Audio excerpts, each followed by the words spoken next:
En la radio todos la conocían. No podía caminar por las calles de La Habana sin que la gente le gritara su nombre con cariño y admiración. Era la mujer más famosa de toda Cuba. Pero en aquel asilo de ancianos de Miami nadie vino jamás a visitarla. No tenía hijos que se preocuparan por ella. El hombre con quien estuvo casada durante 16 largos años, Tres Patines, o sea Leopoldo Fernández, ya había rehecho completamente su vida sentimental con otra mujer mucho más joven. Aquella sobrina querida de la que hablaba constantemente en la radio, Ángela Toribia, era completamente ficticia. Una fantasía inventada por el guionista Castor Bispo para darle más profundidad al personaje. En la vida real no quedaba una sola persona en este mundo que la amara, que la cuidara, que se preocupara genuinamente por su bienestar. Y aquí viene la parte más venenosa de toda esta historia. En ese preciso momento, mientras ella esperaba la muerte en los fríos pasillos de aquel asilo olvidado, a miles de kilómetros de distancia, desde México hasta Argentina, en cientos de estaciones de radio de todo el continente, resonaba la voz juvenil y vibrante de esa misma mujer. Millones de personas se reían a carcajadas con sus ocurrencias.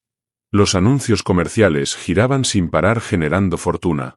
El dinero fluía constantemente a las cajas registradoras de los ejecutivos y productores. Pero en el bolsillo de Mimi Cal, ¿qué había realmente? Solo la pensión mínima que le daba el gobierno estadounidense por ser residente legal. Porque el sistema le había hecho un pago único décadas atrás y nada más. El día que entró al estudio de grabación recibió unos cuantos pesos miserables y a cambio entregó todos los derechos del futuro sin saberlo. Mientras los productores y sus herederos se hacían millonarios generación tras generación, la verdadera dueña de esa voz inolvidable moría en la miseria más absoluta y degradante. Esta es la historia de uno de los mayores robos de la industria del entretenimiento en toda la historia de América Latina. La historia no contada de la otra gran víctima de la tremenda corte. Quédate conmigo porque hoy vamos a destapar una tragedia que lleva décadas oculta detrás de las carcajadas inocentes. Prepárate un café bien largo porque este viaje va a doler mucho más de lo que imagina. Para entender la magnitud de esta injusticia histórica primero tienes que conocer a la mujer real detrás del personaje. Manuela Calfariñas nació el 12 de enero de 1900 en La Habana, justo cuando Cuba acababa de liberarse del dominio colonial español y trataba desesperadamente de construir su propia identidad nacional. Aquella Habana de principios de siglo era un hervidero cultural absolutamente impresionante donde se mezclaba la tradición costumbrista local con el vodevil español importado y las nuevas influencias norteamericanas que llegaban constantemente del norte. Y en ese ambiente efervescente y lleno de posibilidades nació una niña que cambiaría para siempre la historia de la comedia en toda América Latina. Mimi Cal no era la típica actriz de su época ni por asomo.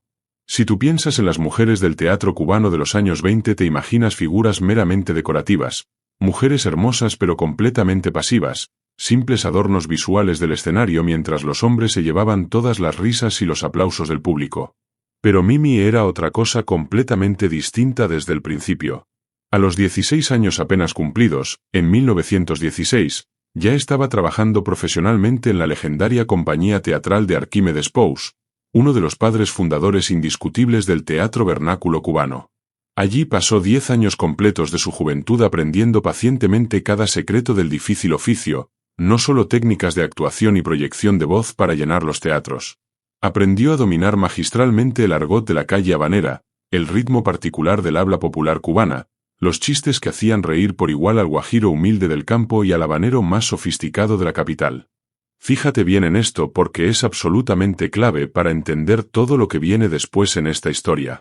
En una época donde la comedia era territorio exclusivo y cerrado de los hombres, donde las mujeres solo servían para lucir bonitas y quedarse calladas en segundo plano, Mimi Cal se abrió paso valientemente con su talento puro, su lengua afilada como navaja y su carácter dominante que no se dejaba pisotear por absolutamente nadie. Se convirtió en una de las primeras mujeres en conseguir un contrato exclusivo en la radio cubana. Eso significaba en términos prácticos que los ejecutivos de las emisoras la consideraban tan inmensamente valiosa, tan capaz de mover audiencias masivas con solo su voz, que estaban dispuestos a pagarle una fortuna solo para que no trabajara jamás con la competencia. Pero aquí entramos en el terreno más jugoso de toda la historia. En algún momento de los años 30, en los pasillos de algún teatro habanero lleno de humo de tabaco y rumores de pasillo, Mimi Cal conoció a un hombre que cambiaría su vida para siempre de maneras que ella jamás pudo imaginar. Se llamaba Leopoldo Fernández Salgado. Todavía no era el famoso Tres Patines que todo el mundo conocería después. Todavía no era el comediante más famoso y querido del mundo hispanohablante. Era simplemente un actor joven con mucho talento natural y una ambición absolutamente desbordante que no conocía límites. Entre ellos surgió algo que iba mucho más allá de lo meramente profesional, algo químico e inexplicable, algo inevitable que ninguno de los dos pudo controlar. Se enamoraron perdidamente como adolescentes, se casaron llenos de ilusiones y comenzaron a construir juntos lo que eventualmente se convertiría en el fenómeno más grande de la radio latina en toda la historia del medio. En 1942 arrancó en RHC Cadena Azul un programa que absolutamente nadie imaginaba que duraría décadas enteras y cruzaría todas las fronteras del idioma español. La Tremenda Corte. El concepto era aparentemente simple pero tremendamente genial en su ejecución práctica. Una corte judicial ficticia donde un juez cascarrabias y perpetuamente confundido intentaba poner orden mientras un sinvergüenza incorregible llamado José Candelario Tres Patines convertía cada audiencia judicial en un circo absoluto de malentendidos hilarantes y juegos de palabras ingeniosos que nadie más podía igualar. Detente un segundo a pensar en el contexto histórico de aquel momento. En la Cuba de aquellos años existía un juez estadounidense real llamado M.R. Pitcher, famoso en toda la isla por su rigidez extrema y sus sentencias instantáneas sin contemplaciones de ningún tipo. El pueblo cubano con su característico humor irreverente le había inventado una copla popular que decía que M.R. Pitcher no tragaba cuentos de nadie, que te daba 10 días de cárcel o $10 de multa sin pensarlo dos veces. La Tremenda Corte tomó esa realidad cotidiana que todos conocían y la convirtió en sátira brillante y universal. El juez del programa, interpretado magistralmente por el gran Aníbal de Mar, era la autoridad perpetuamente confundida que nunca entendía nada. Tres Patines era el pícaro eterno e incorregible y Nananina, el personaje inolvidable de Mimi Cal, era la voz de la razón popular, la mujer inteligente y astuta que jamás se dejaba engañar por las mentiras de nadie. Aquí es precisamente donde Mimi Cal demostró su verdadero genio artístico ante el mundo. Nananina no era un personaje secundario cualquiera ni una simple comparsa para los chistes de los hombres. Era la exesposa de Tres Patines dentro de la ficción radiofónica. Una mujer sin refinamiento aristocrático ni educación formal, pero con una inteligencia callejera absolutamente devastadora que la hacía invencible en cualquier discusión verbal. Cada vez que Tres Patines intentaba una de sus trampas ridículas para engañar al prójimo, ahí estaba Nananina para denunciarle inmediatamente ante el juez con lujo de detalles incriminatorios. La dinámica explosiva entre estos dos personajes era el verdadero motor cómico del programa entero.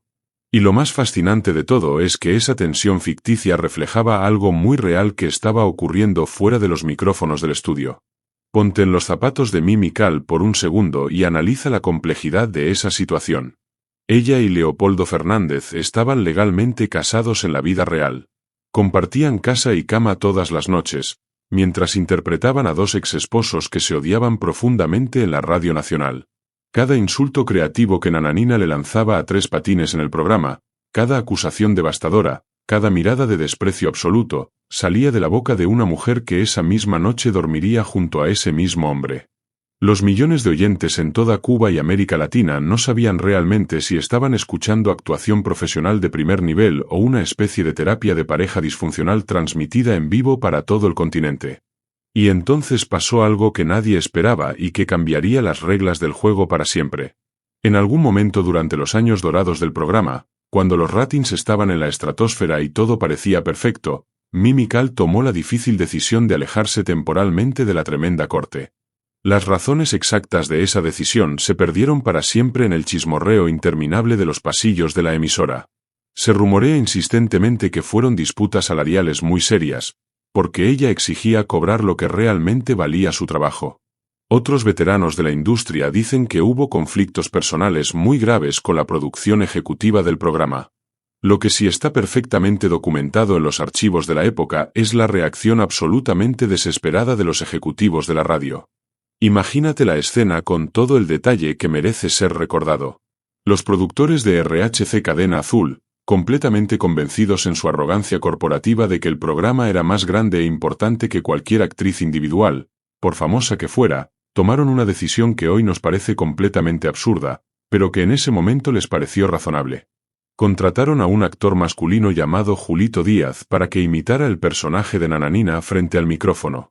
Un hombre adulto haciendo falsete ridículo, tratando desesperadamente de replicar la voz única e inimitable de Mimi Cal, ese tono rasposo característico, esas pausas perfectas, esa manera de escupir los insultos con dignidad. El público rechazó instantáneamente esa aberración con una furia que sorprendió a todos en la industria. Las cartas de queja inundaron las oficinas de la emisora durante semana. Los ratings del programa se desplomaron estrepitosamente hasta niveles nunca vistos. En cuestión de pocas semanas, los mismos ejecutivos arrogantes que habían dejado ir a Mimi Cal sin pestañear tuvieron que tragarse completamente su orgullo corporativo y rogarle humildemente que volviera al programa, aceptando absolutamente todas sus condiciones y exigencias económicas, sin chistar. Ese episodio histórico demostró algo absolutamente fundamental sobre el verdadero valor de Mimi Cal en el mercado. Ella no era reemplazable bajo ninguna circunstancia posible.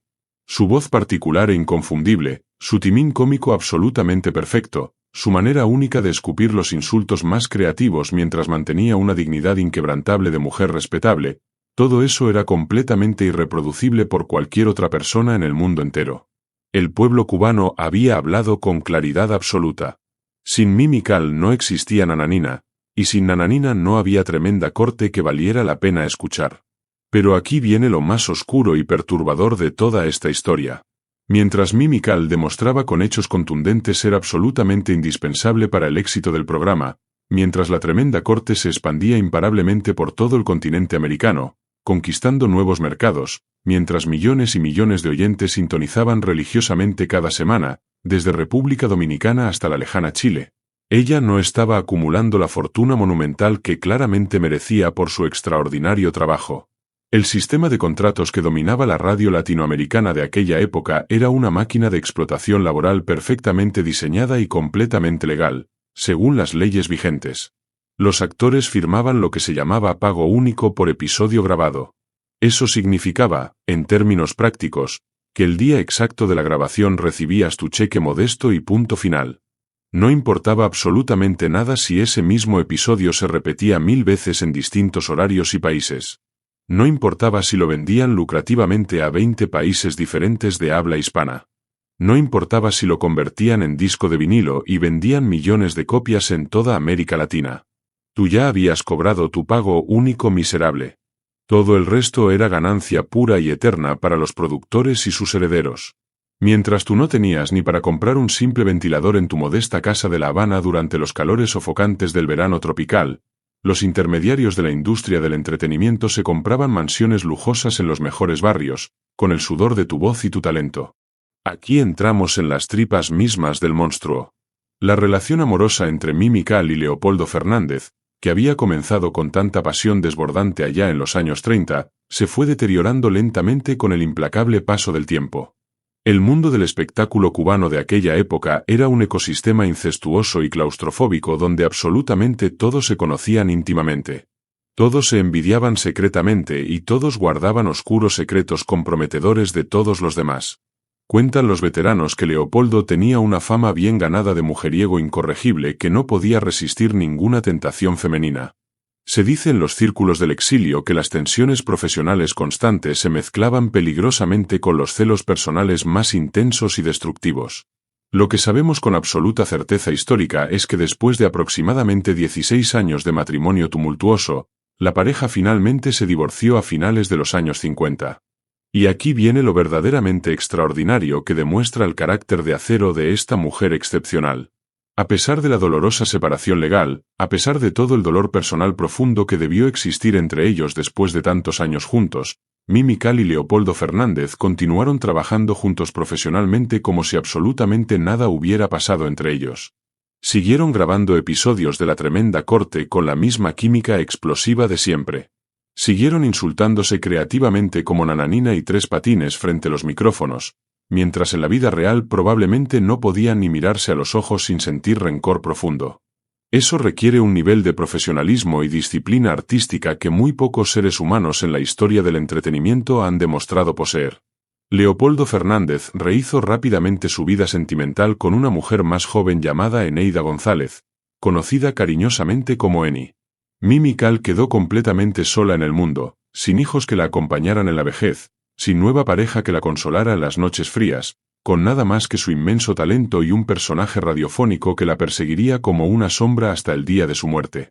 En enero de 1959, apenas unas semanas antes de que todo el mundo conocido cambiara para siempre, se tomó una fotografía histórica en el famoso Bar Alaska de La Habana, uno de los lugares más elegantes de la noche capitalina.